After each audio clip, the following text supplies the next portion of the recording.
بسم اللہ الرحمن الرحیم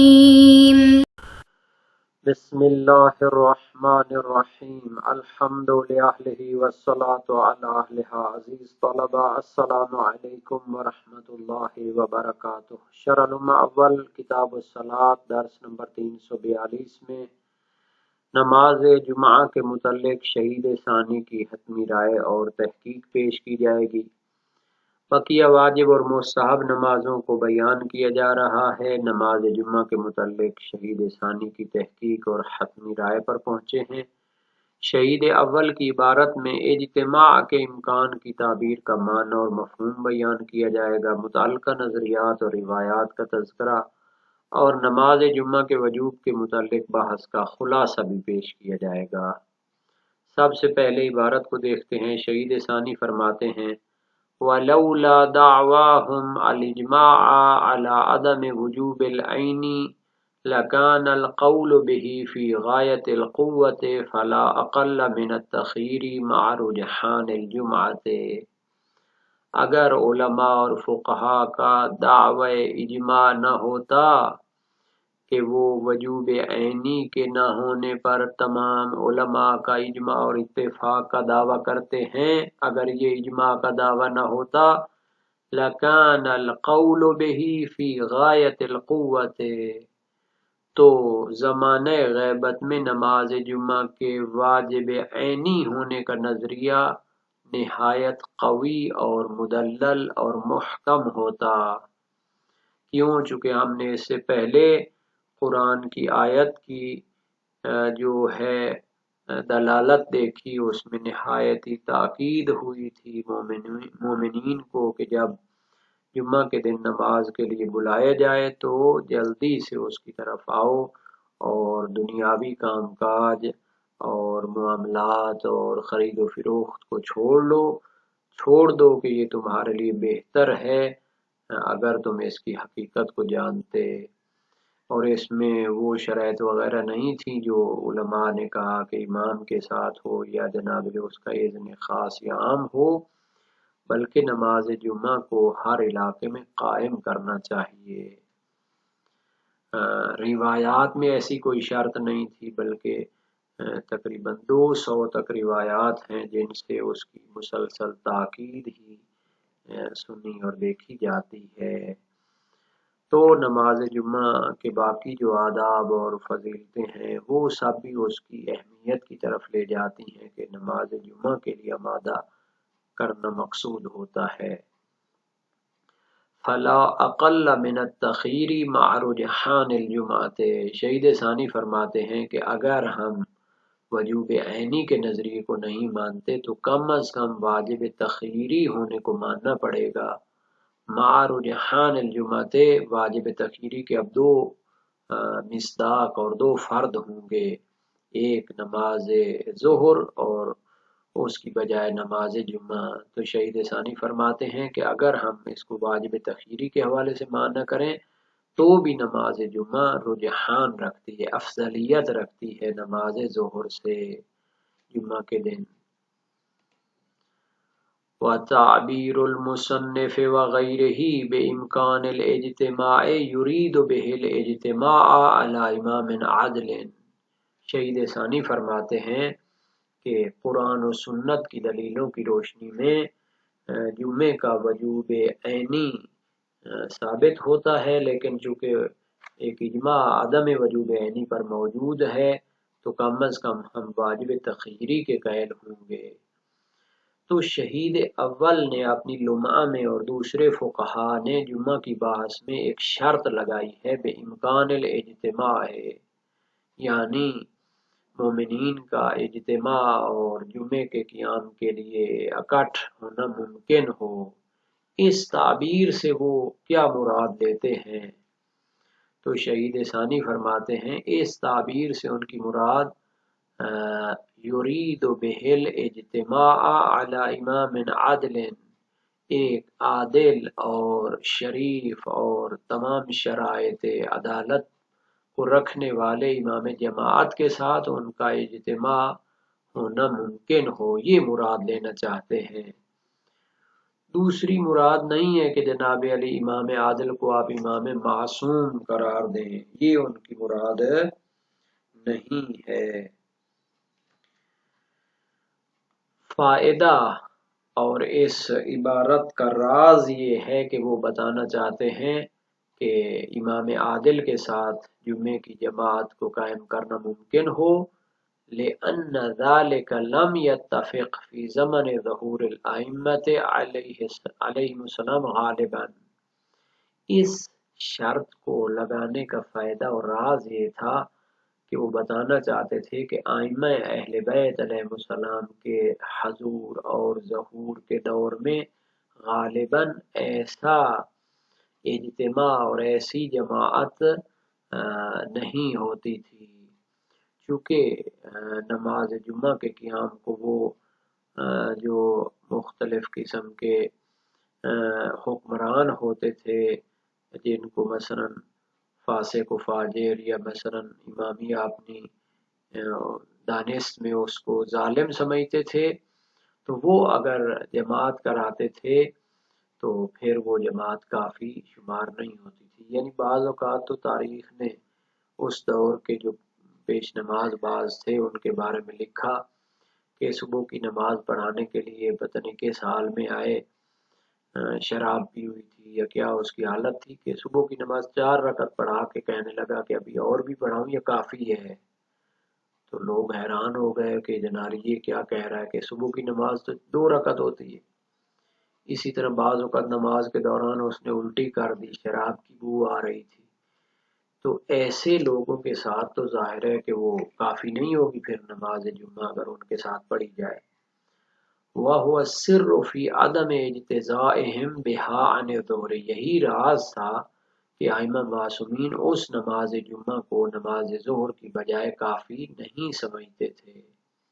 کیونکہ اس میں امام عادل اور پیش نماز عادل کی شرط نہیں ہوتی تھی۔ ما نقل من تمام محافظتہم علیہ، حالانکہ ائمہ معصومین سے منقول ہے کہ اہل بیت نماز جمعہ کی محافظت کرتے تھے، یعنی پابندی سے اس میں شرکت کرتے تھے، اور اپنے جو ہے شیعوں کو بھی اس کی تاکید کرتے تھے۔ تو پھر ادھر سے چونکہ وہ شرط پوری نہیں ہو رہی تھی بعض اوقات جو جماعت ہوتی تھی، تو پھر اس کو کافی نہیں سمجھا جاتا تھا۔ تو اس تعبیر کا فائدہ یہ ہے کہ چونکہ زمان اہل بیت میں غالباً دشمنان اہل بیت جو کہ مختلف قسم کے ظالم اور فاسق قسم کے جو ہے حکمران ہوتے تھے، وہ اس کو سیاسی عہدہ بنا کے خود ہی اس کو پڑھاتے تھے، تو ایسے امام کے ساتھ جمعہ تو نہیں ہو سکتا۔ تو شہید اول یہ فرمانا چاہتے ہیں امکان اتباع سے کہ اگر امام عادل موجود ہو تو اس کے ساتھ جو نماز جمعہ ہوگی تو وہ کافی ہوگی، یہ تو اساسی شرط میں سے ہے۔ اگر ایسا جو ہے امام عادل موجود نہ ہو تو پھر وہ کافی نہیں ہوگی۔ اہل بیت کے دور میں باوجود یہ کہ وہ اس کی محافظت کرتے تھے اور تاکید کرتے تھے اور اپنے اصحاب کو اس کی ترغیب دلاتے تھے کہ اگر کہیں پر ائمہ اہل بیت یا ان کے اصحاب جمع ہو جاتے تو خود ائمہ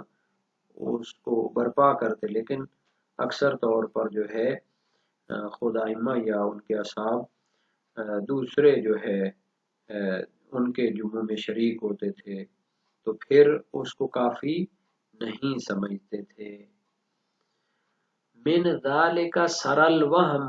اسی سے لوگوں میں یہ وہم و خیال جاری ہو گیا، ساری ہو گیا، ان کے اندر سرایت کر گیا کہ جناب علی اہل بیت جمعے کو جائز ہی نہیں سمجھتے، مثال کے طور پر، یا مثلا وہ امام کی شرط قرار دیتے ہیں یا اس کے اذن کو شرط قرار دیتے ہیں، حالانکہ وہ تو ایک علیحدہ جو ہے نا جی سیاسی پہلو تھا جو اس دور میں مثلا نماز وغیرہ پڑھا رہے تھے، تو ان میں شرط نہیں پائی جاتی تھی، جب ان کے ساتھ پڑھتے تو پھر اس کو دوبارہ دہرانا پڑتا تھا۔ تو بہرحال یہ جو بعض نے خیال کیا ہے کہ جائز نہیں ہوگی نماز جمعہ غیبت کے دور میں مطلقاً، اگرچہ مجتہد جامع شرائط بھی اس کو برپا کرے۔ تو یہ خیال ان کو کہاں سے آیا؟ چونکہ ائمہ معصومین اور ان کے اصحاب نے نماز جمعہ کو کیا کیا ہے، باوجود ترک کیا ہے، یا پھر ان کے ساتھ اگر شرکت کی ہے تو اس کو کافی نہیں سمجھا، حالانکہ ائمہ معصومین نے جو زیادہ روایات ہیں اس میں تاکید کی ہے اور قرآن کے حکم کی تاکید انہوں نے فرمائی ہے۔ اچھا، یہ چند روایات ہیں، ان کی طرف پہلے اشارہ کر لیں کہ جہاں پر وہ نماز ظہر کے بدلے میں ان غیر عادل پیش نماز کے ساتھ پڑھی ہوئی نماز کو کافی نہیں سمجھتے تھے۔ ایک روایت ہے ابو باکر حضرمی کی، میں نے امام باقر علیہ السلام سے عرض کی کیف تصنع یوم الجمعہ، آپ جمعے کے دن کیسے عمل کرتے ہیں؟ فرمایا کیف تصنع انت، تو کیسے کرتا ہے؟ راوی کا بیان ہے قلت اصلی فی منزلی ثم اخرج فاصلی معهم، میں نماز ظہر گھر میں پڑھ لیتا ہوں اور پھر جا کر ان کے ساتھ نماز جمعہ میں شریک ہو جاتا ہوں۔ امام نے فرمایا کذالک اصنع، ورنہ میں بھی اسی طرح کرتا ہوں۔ یہ روایت وسائل الشیعہ باب 29 ابواب نماز جمعہ میں موجود ہے۔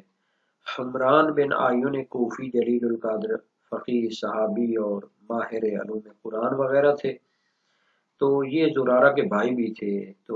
اس کا بیان ہے قلت لابی جعفر علیہ السلام جعلت فداک ان نصلی مع هؤلاء یوم الجمعہ وهم یصلون فی الوقت کیف نصنع، میں آپ پر قربان جاؤں، ہم ان کے ساتھ جمعہ کے دن نماز پڑھتے ہیں تو وہ وقت پر نماز جمعہ پڑھتے ہیں، تو ہم پھر کیسے عمل کریں؟ فرمایا صلو معہم، ان کے ساتھ نماز پڑھو۔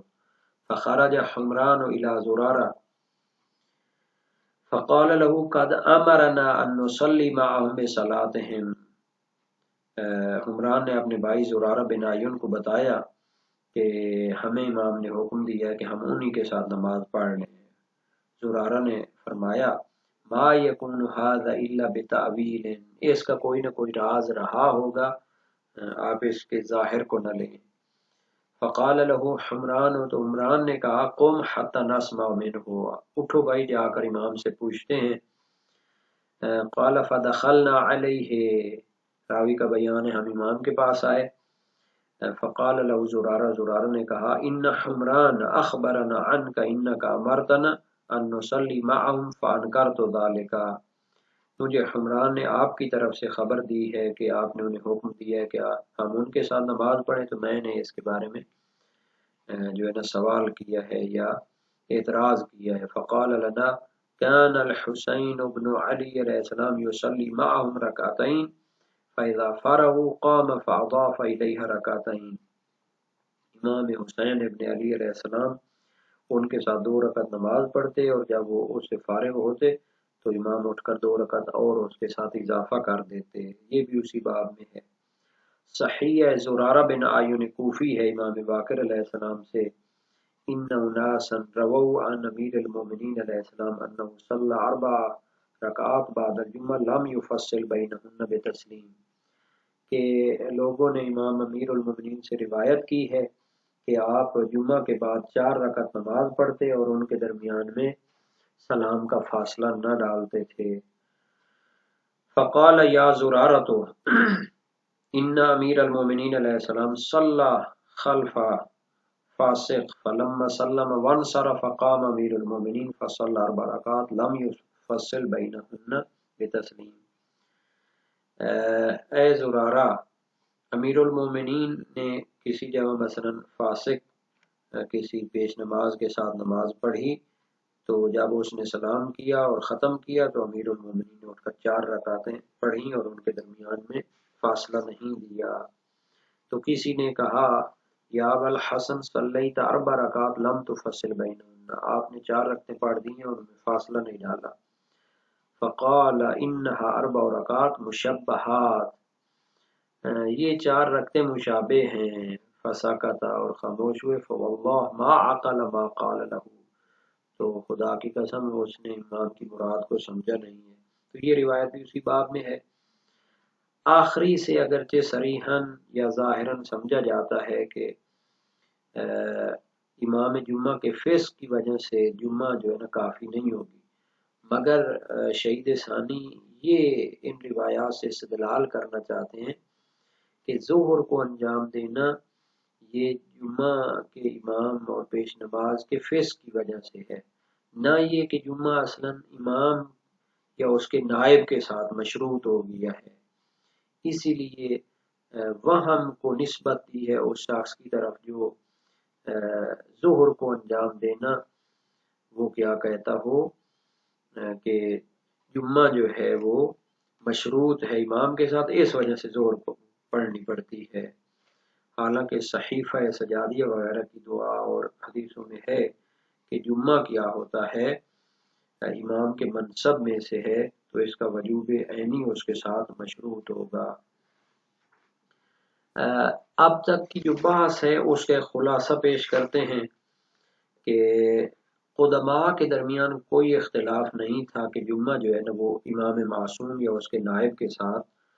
واجب ہوتا ہے۔ جواہر میں نجفی نے فرمایا اس میں کوئی اختلاف نہیں ہے اساتین علماء مومنین، بلکہ مسلمانوں کے درمیان سوائے امام شافعی کے کہ وہ ان کو معتبر نہیں سمجھتے، بلکہ فقہ امامیہ کی ضروریات میں سے ہے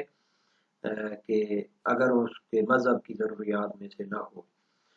بلکہ مخالف ان کے اس نظریے کو جانتے ہیں، جیسا کہ ایک جماعت نے ان کی طرف نسبت دی ہے، جیسا کہ کہا گیا ہے۔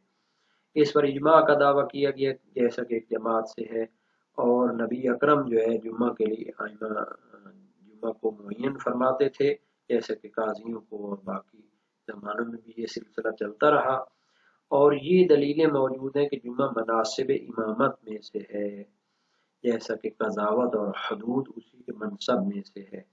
تو اس کی روایت جعفریات میں امام سجاد علیہ السلام کے واسطے سے امام امیر المومنین کا فرمان ہے لا یصح الحکم ولا الحدود ولا الجمعۃ الا بامام، یہ روایت تو مستدرک الوسائل باب 5 ابواب نماز جمعہ میں ہے،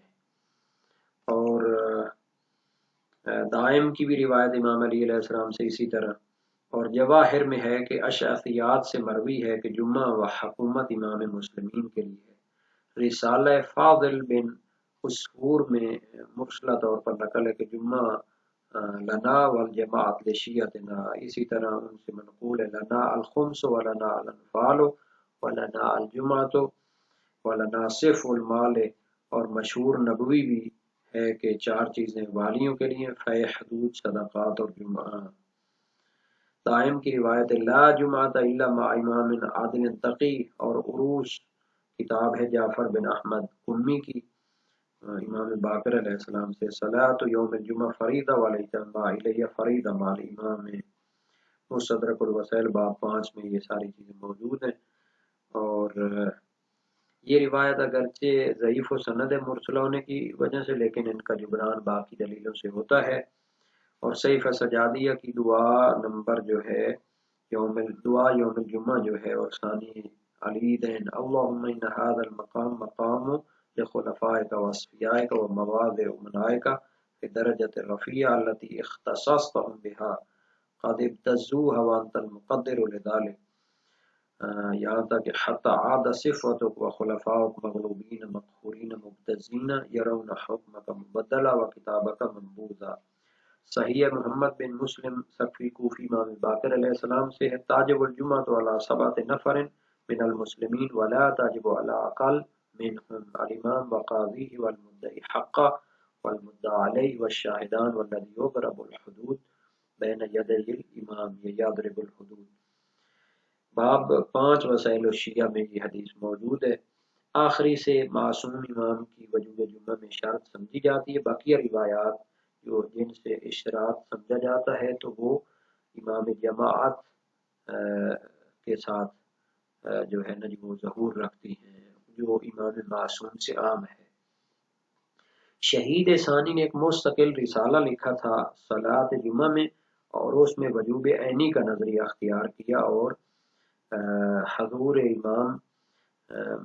سے اس کو وجوب کی شرط نہیں لگائی۔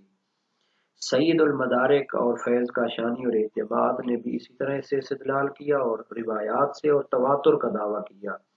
مدارک میں ہے صحیح زرارہ امام باقر علیہ السلام سے اللہ تعالیٰ نے لوگوں پر جمعہ سے جمعہ تک 35 نمازیں واجب کی ہیں۔ باب ایک ابواب نماز جمعہ میں یہ حدیث موجود ہے۔ صحیح ابو بصیر اور محمد بن مسلم امام باقر علیہ السلام سے ہے، من ترک الجمعۃ ثلاثا متوالیات بغیر علت طبع اللہ علی قلبہ، جو بندہ 3 مسلسل جمعے چھوڑے گا تو اللہ تعالیٰ اس کے دل پر مہر لگا دے گا۔ بعض نے ان روایات کو 200 تک پہنچایا ہے کہ 40 ان میں سے وجوب پر دلالت کرتی ہیں، تصریح کرتی ہیں، بلکہ 50 ان میں سے ظہور رکھتی ہیں وجوب میں، 90 ان میں سے مشروعیت پر دلالت کرتی ہیں اور باقی فضیلت پر دلالت کرتی ہیں۔ تو ان میں بھی حضور امام معصوم کی یا اس کے نائب کی شرط نہیں ہے۔ شہید ثانی نے اپنے رسالہ جمعہ میں فرمایا، جب یہ روایات لکھ لی، کیسے کوئی مسلمان جو اللہ سے ڈرتا ہے جب ان آیات اور روایات اور معصومین کے فرامین کو سنتا ہے تو کیسے وہ اس میں سستی کر سکتا ہے یا اس میں کیا کر سکتا ہے، یعنی تعویلیں کرتا ہے۔ بہرحال ان سب کے باوجود اہل بیت کے دور میں تو ایک سلسلہ اپنی جگہ ہے، اس کی شہید ثانی نے بھی آخر میں اشارہ کیا ہے، لیکن غیبت کے دور میں جو ہے اس میں اختلاف ہے۔ ابن ادریس علی سلار طبرسی تونی فاضل اصفہانی کاشف الاسلام میں اس کو حرام سمجھتے ہیں، اور سید مرتضیٰ ابن حمزہ ابن زہرہ اور شیخ طوسی کی کتاب جمل اور خلاف کی طرف نسبت دیا گیا ہے، اور شہید کی ذکر شیعہ کی طرف بھی نسبت دی گئی ہے، اور اس کے لیے وہی ان کا شبہ ہے جو شہید ثانی نے اپنی عبارت میں بار بار اس کو رد کیا ہے کہ وہ اجماع کا دعویٰ کرتے ہیں کہ غیبت کے دور میں بھی امام کی شرط ہے، اس میں یعنی اس کا اذن کم از کم ہو، فقیہ اگر کرے تو ٹھیک ہے، اس کو قائم کرے تو باقی ان کے لیے نہیں۔ حالانکہ مشہور اس کو زمانہ غیبت میں بھی مشروع سمجھتے ہیں اور اذن عمومی کے قائل ہیں، ان کے لیے فقہا کے لیے اور باقی کے لیے نصوص کے تواتر کا دعویٰ کرتے ہیں، اور ان کا ایک شبہ پہلے گزر چکا ہے بعض مباحث میں، اور شہید ثانی نے بھی اس کو کیا کیا ہے، بار بار دہرایا ہے۔ بہرحال قرآن کی آیت اور 200 تک جو روایات ہیں وہ مطلق ہیں اور اس کے وجوب کو بیان کرتی ہیں۔ اس بنیاد پر اگر اس کا وجوب عینی ثابت نہ کیا جائے تو وجوب تخییری تو بہرحال ثابت ہوگا۔